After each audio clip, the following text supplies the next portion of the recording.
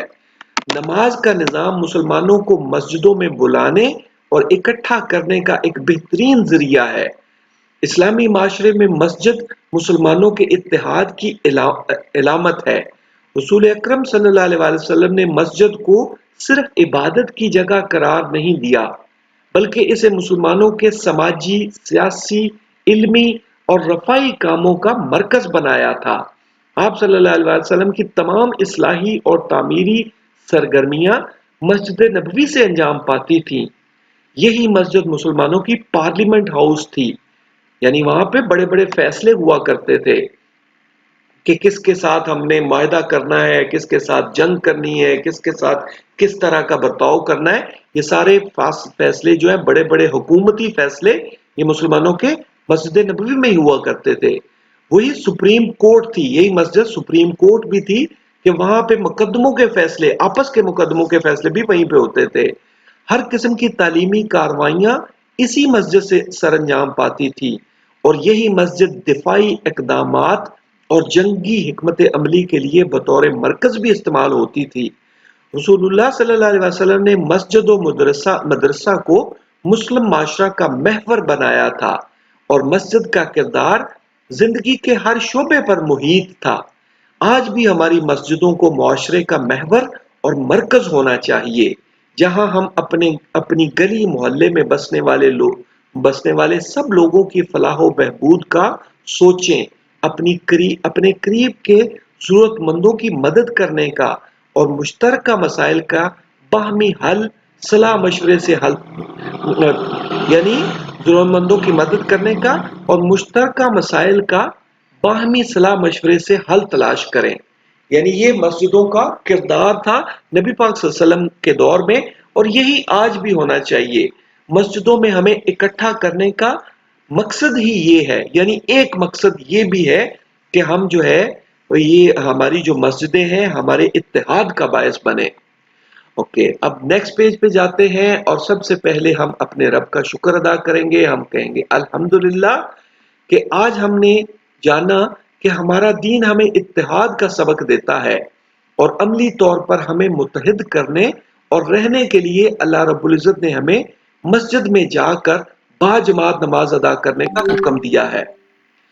اللہ کے رسول صلی اللہ علیہ وسلم نے ہمیں مسجدوں کو اپنے معاشرے کا مرکز اور محور بنانا سکھایا ہے، اور ہمارے دین میں مسجد اور نماز کا یہ نظام ہمیں مضبوط اور متحد بنا سکتا ہے، مگر یہ ایک تلخ حقیقت ہے